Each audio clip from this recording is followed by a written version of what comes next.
चलिए, नमस्कार दोस्तों। आज फिर से आप लोग को केमिस्ट्री का बेसिक क्लास 2 जिसमें आपका स्वागत करता हूं। चलिए, आज मैं आपको फिर से एक पिछली क्लास में हमने पदार्थ के बारे में उसको बताया था, किस तरीके से हमने बताया था। दो प्रकार में उसको डिवाइड किया था, रासायनिक और फिजिकल चेंज के रूप में। उसके बाद उसमें बहुत सारे एप्लीकेशन हमने देख लिया था। आज हम लोग दूसरा वीडियो लेकर के आ रहे हैं बेसिक क्लास के लिए, लेक्चर 2 हमारा, जिसके लिए हम लोग बात डिसाइड किया सर एटम के बारे में हमें बताओ। एटम होता क्या है, किस तरीके से इसके बारे में हम जानते हैं। तो एटम के बारे में इसका जो परिचय था, परिचय सर्वप्रथम किसने दिया था? डेमोक्रिटस।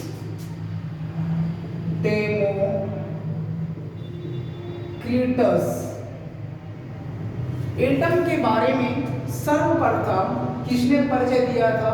डेमोक्रिटस नामक व्यक्ति ने एटम्स के बारे में सर्वप्रथम परिचय दिया था। लेकिन यहाँ पे कुछ भारतीय वैज्ञानिक हुए जिसका नाम था, सर्वप्रथम परमाणु संरचना के बारे में कुछ भारतीय वैज्ञानिक थे, यानी एक महर्षि थे जिसका नाम था परमाणु संरचना के बारे में, परमाणु संरचना के बारे में एक भारतीय महर्षि थे, भारतीय ऋषि महर्षि थे जिसका नाम था कणाद, जिन्होंने सर्वप्रथम परमाणु के संरचना के बारे में बताया था। उनके अनुसार परमाणु जो होता है वो क्या बोला गया था कि जितने भी हमारे बॉडी है वो क्या है, परमाणु के 5 मूलभूत कणों से मिलकर के बना हुआ है। साथ में यह भी नाम आता है, दूसरा जो नाम आता है इसके अनुसार जॉन डाल्टन नाम का वैज्ञानिक, दूसरा नाम किसका आता है? परमाणु संरचना के बारे में, परमाणु संरचना के बारे में दूसरा नाम आता है जॉन डाल्टन।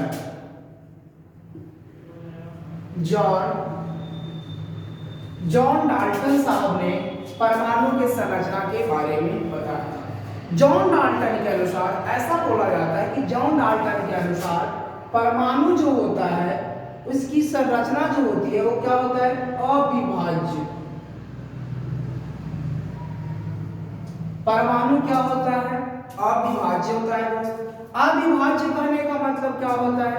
इसे हम लोग छोटे छोटे टुकड़ों में कन्वर्ट नहीं कर सकते हैं। कहने का मतलब था कि परमाणु क्या होता है? यह अविभाज्य होता है। अविभाज्य कहने का मतलब होता है, इसका मतलब क्या होता है? इसे छोटे छोटे टुकड़ों में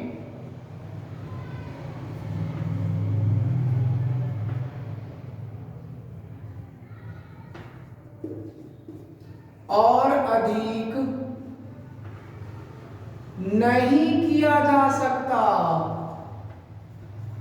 अर्थात अविभाज्य कहने का मतलब होता है, आप इस बात को ऐसे समझो, थोड़ी सी बात को, आप किसी भी एक छोटा सा पार्टिकल ले लो। जैसे मान लो आपने एक छोटा सा पार्टिकल, डस्ट पार्टिकल लिया। उस डस्ट पार्टिकल को आपको करना कैसे? पहले उससे भी थोड़ा सा एडवांस चलते हैं। मान लो कि आपने कोई ईंट ले लिया, उस ईंट को आपने छोटे छोटे टुकड़े में कर दो, ठीक है? उस छोटे छोटे टुकड़े को और छोटा कर दो, जहां तक जाकर के एकदम से महीन महीन पीस डालो। आप ऐसे समझो इस बात को। उस ईंट के टुकड़े को आप छोटे छोटे करना है, उसको पीस दो। पीसने के बाद वो छोटे छोटे पार्टिकल के रूप में बदल जाएंगे। वह छोटे छोटे पार्टिकल, वह छोटे छोटे कण को और उसको चाहो जितना एकदम अंतिम रूप दे दो, अंतिम रूप, यानी उसके बाद उसके छोटे छोटे पार्टिकल में डिवाइड नहीं कर सकते हैं। अर्थात अब जो अंतिम पार्ट बचा उसी को हम क्या बोलते हैं? परमाणु। उसी को हम क्या बोलते हैं? परमाणु बोलते हैं दोस्त। यानी कि अब यहां से एक बात निकल करके आया, according to John Dalton. John Dalton के अनुसार यहां पर एक बात निकल करके आ जाता है, डिफिनेशन निकल करके आता है कि परमाणु कहते किसको है, परमाणु कहते किसको है। तो हमने क्या डिफिनेशन इसको लिखेंगे बाबू, पदार्थ का वह सबसे सूक्ष्मतम कण, पदार्थ का वह सबसे सूक्ष्मतम कण जिसे और अधिक खंड या टुकड़ा न किया जाए, अर्थात पदार्थ का सबसे सूक्ष्मतम कण को हम क्या बोलते हैं, परमाणु कहते हैं। किनके अनुसार दोस्तों, जॉन डाल्टन के अनुसार, जॉन डाल्टन के अनुसार। लेकिन जैसे जैसे समय बीतता चला गया, समय बीतने के बाद यहाँ पे एक नया जो इंफॉर्मेशन आया, नया डिस्कवरी हुआ, जिसको नाम दिया गया modern atomic theory. Modern atomic theory के अनुसार यहाँ पे हमने क्या सीखा था, उस बात को देखते हैं। मॉडर्न एटॉमिक थ्योरी के अनुसार कहा गया था, modern atomic theory, modern atomic theory, आधुनिक परमाणु सिद्धांत। मॉडर्न एटॉमिक थ्योरी, आधुनिक परमाणु सिद्धांत। आधुनिक परमाणु सिद्धांत के अनुसार ऐसा कहा गया था, जो डाल्टन का रूल था अब वो जाकर के फेल होने लगा।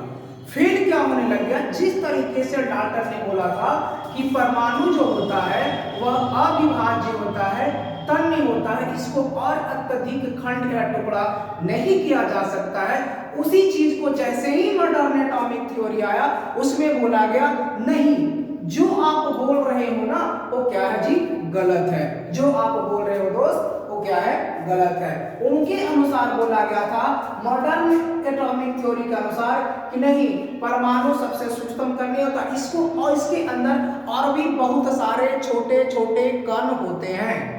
परमाणु के अंदर मान लो कि यह परमाणु है, मान लो कि हमने परमाणु बनाया, तो बोला गया कि नहीं जी, इसके अंदर और भी छोटे छोटे कण हैं, जिसको बाद में बोला, जिसको मॉडर्न एटॉमिक थ्योरी में बताया गया। उन छोटे छोटे कणों के रूप में जिसका नाम था इलेक्ट्रॉन, प्रोटॉन, न्यूट्रॉन। फिर से समझिए, electron, proton, neutron, positrino, neutrino, boson, moson. फिर से इस बात को समझिए, बहुत सारे कण आए, जिसको आप चाहो तो लिख सकते हो, इलेक्ट्रॉन, प्रोटॉन, न्यूट्रॉन, पॉजिट्रिनो,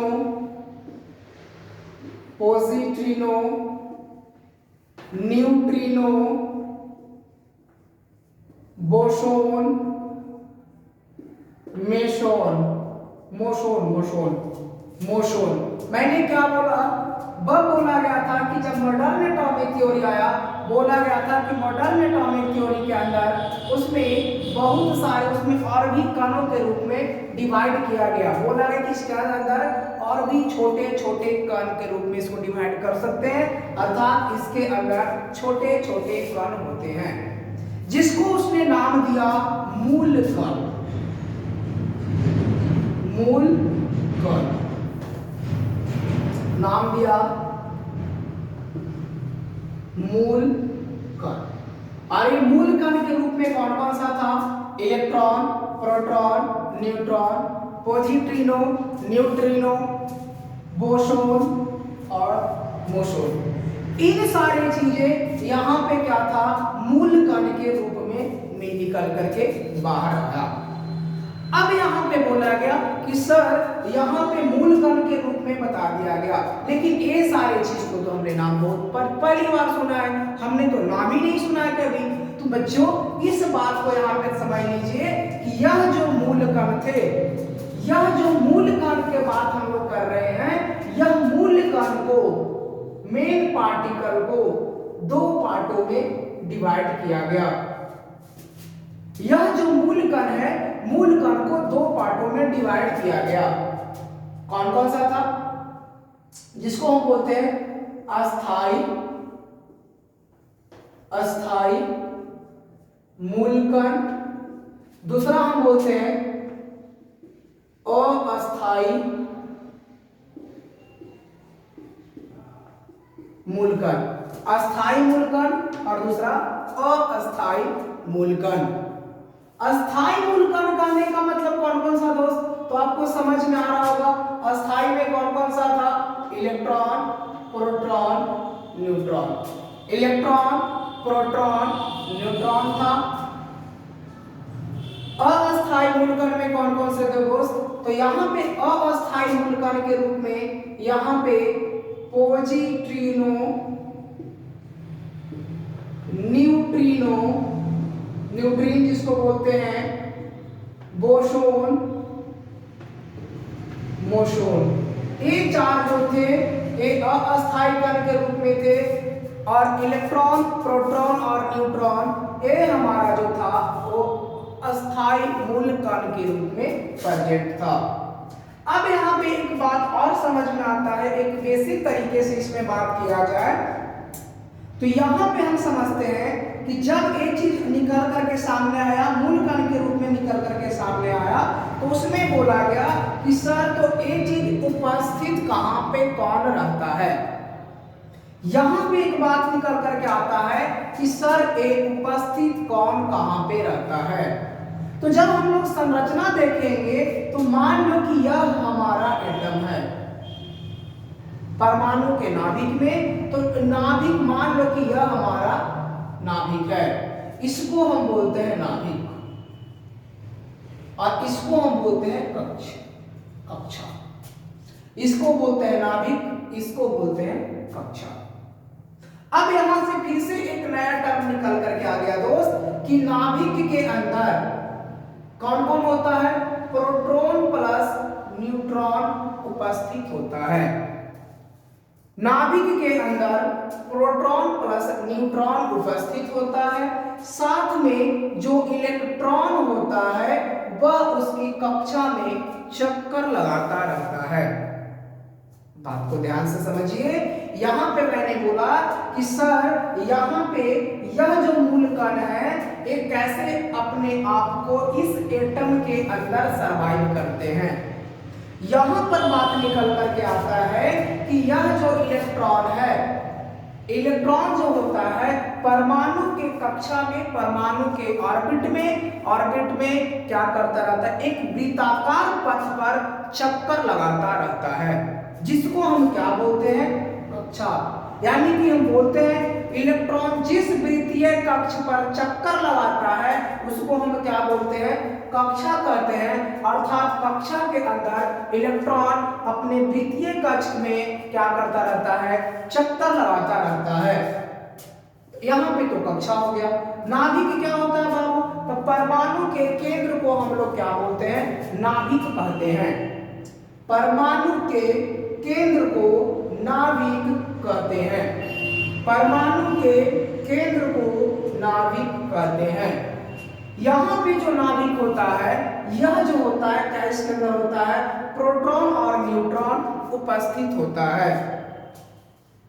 इन सारी बातों को ध्यान में रखते हुए अब बोलोगे कि सर अस्थाई कण क्या होते हैं? मेरे दोस्त अस्थाई कण होते हैं पॉजिट्रॉन, न्यूट्रॉन, बोसोन, मोसोन।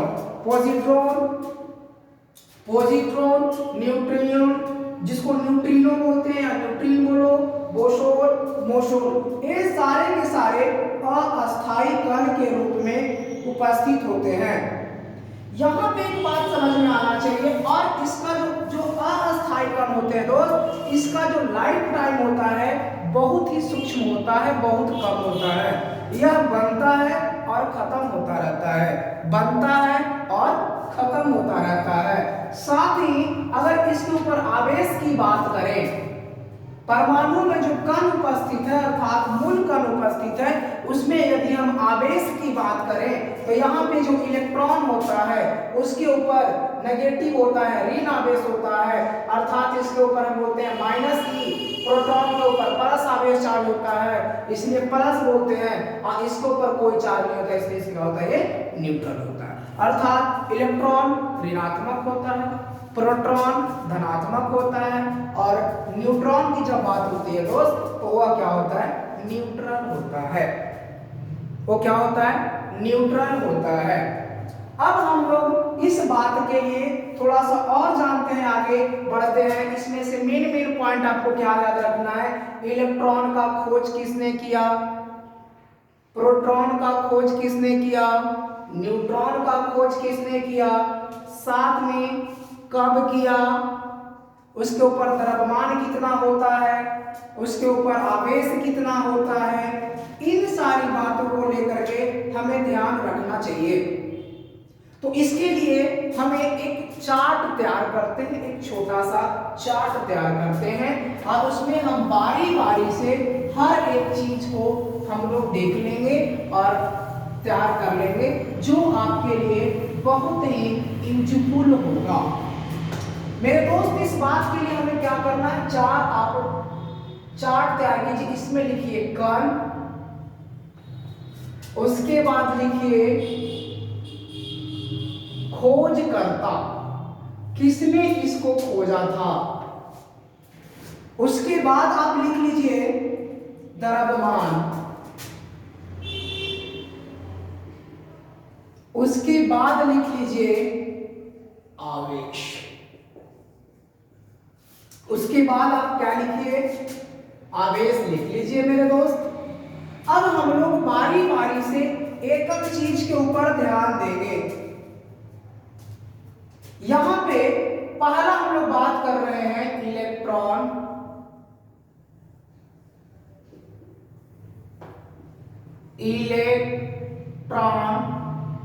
इलेक्ट्रॉन की खोज जे थॉमसन ने किया था। जे थॉमसन ने इलेक्ट्रॉन की खोज जे थॉमसन ने कब किया था बाबू, 1897 ईस्वी में किया था। इस बात को याद रखिए, इलेक्ट्रॉन की खोज जे थॉमसन ने 1897 ईस्वी में किया था। इसके ऊपर जो द्रव्यमान होता है वो 9.1 गुने 10 के पावर -31 kg के बराबर होता है। द्रव्यमान जो होता है दोस्तों, इलेक्ट्रॉन के ऊपर द्रव्यमान होता है 9.1 गुने 10 के पावर -31 kg के बराबर होता है। इसके ऊपर यदि हम आवेश का बात करें, आवेश निकालने जाए तो इसमें होता है -1.6 गुने 10 के पावर -19 कूलम। सी का मतलब होता है कूलम। क्या होता है सी का मतलब, कूलम होता है। बात समझ में आया। अगला हम लोग बात करेंगे प्रोटॉन।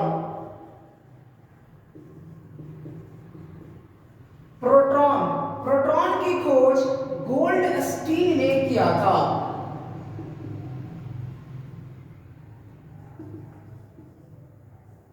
गोल्डस्टीन ने किया था। कब किया था, 1919 ईस्वी में किया था। कब किया था, 1919 ईस्वी में किया था।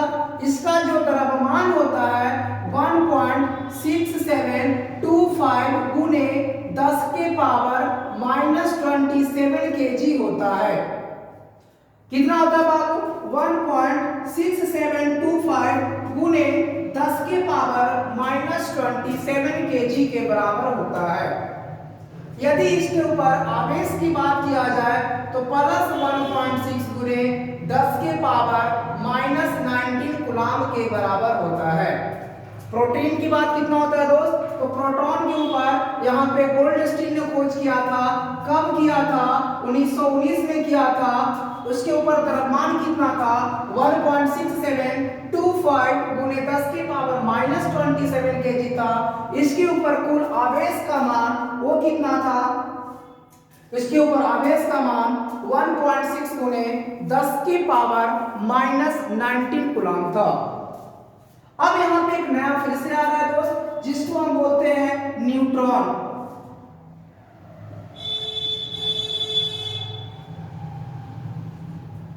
न्यूट्रॉन, न्यूट्रॉन की खोज किसने किया था जी? न्यूट्रॉन।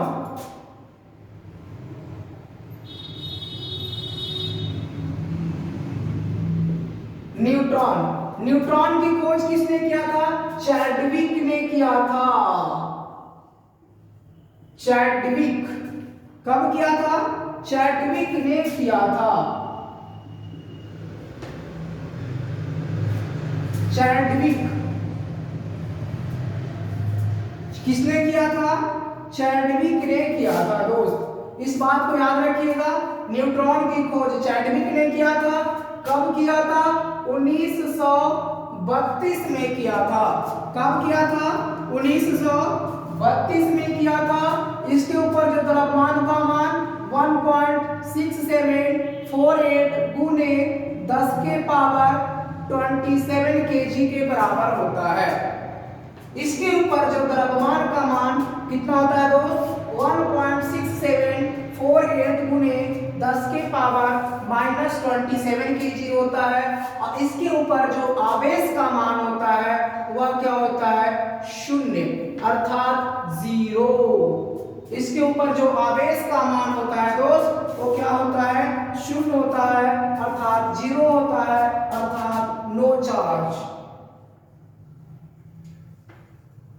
नो चार्ज, जिसको हम क्या बोल सकते हैं कि जो हमारा न्यूट्रॉन जो होता है वो न्यूट्रल होता है। न्यूट्रल करने का मतलब इसके ऊपर कोई आवेश नहीं होता। तो इस तरीके से इस बात को आप समझ में आ गया होगा कि जो हमारा मूल कण है, मूल कण में जो अस्थायी कण है, अस्थायी कण में कौन कौन सा? Electron, proton, neutron. Electron, proton, neutron, electron, proton, neutron. उसकी इलेक्ट्रॉन की खोज करता जे थॉमसन। द्रव्यमान कितना? 9.1 10 के पावर -31 kg। आवेश कितना? -1.6 गुने 10 के पावर -19 गुना। प्रोटॉन खोज करता गोल्डस्टीन। कितना द्रव्यमान? 1.6 गुने 725 गुने 10 के पावर -27 kg। kg का मतलब बाबू किलोग्राम, किलोग्राम। kg का मतलब किलोग्राम, c का मतलब कूलम। तो इस तरीके से दोस्तों यहाँ पे यह वीडियो आज के लिए इतना ही। इसके आगे हम फिर से अगले क्लास में देंगे। तो अगर आपको यह वीडियो पहले देखिए, बात को समझिए। अगर आपको यह वीडियो पसंद आता है तो अपने दोस्तों के साथ शेयर कीजिए, लाइक कीजिए, शेयर कीजिए, सब्सक्राइब कीजिए चैनल को, और साथ में कमेंट भी जरूर दीजिए आपको वीडियो कैसा लगा। कहीं पे अगर कोई प्रॉब्लम हो तो बिल्कुल कमेंट में आप लिख करके भेजिए कि सर यहाँ पे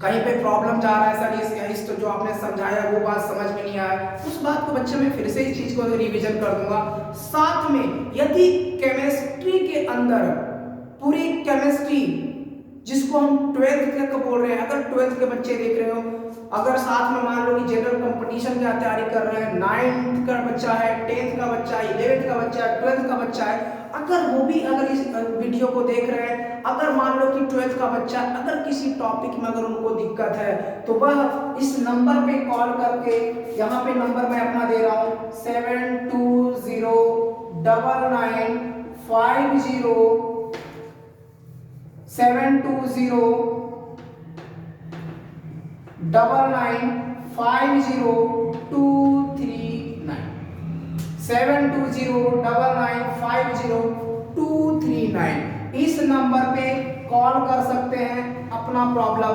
व्हाट्सएप कर सकते हैं। मैं देखने के बाद मैं कोशिश करूंगा जितना जल्दी से जल्दी हो सके उनके ऊपर, या तो उसके ऊपर वीडियो बना दूंगा या तो उसके ऊपर आपको कॉल करके मैं खुद ही समझा दूंगा। चलिए आज के लिए थैंक यू, नमस्कार।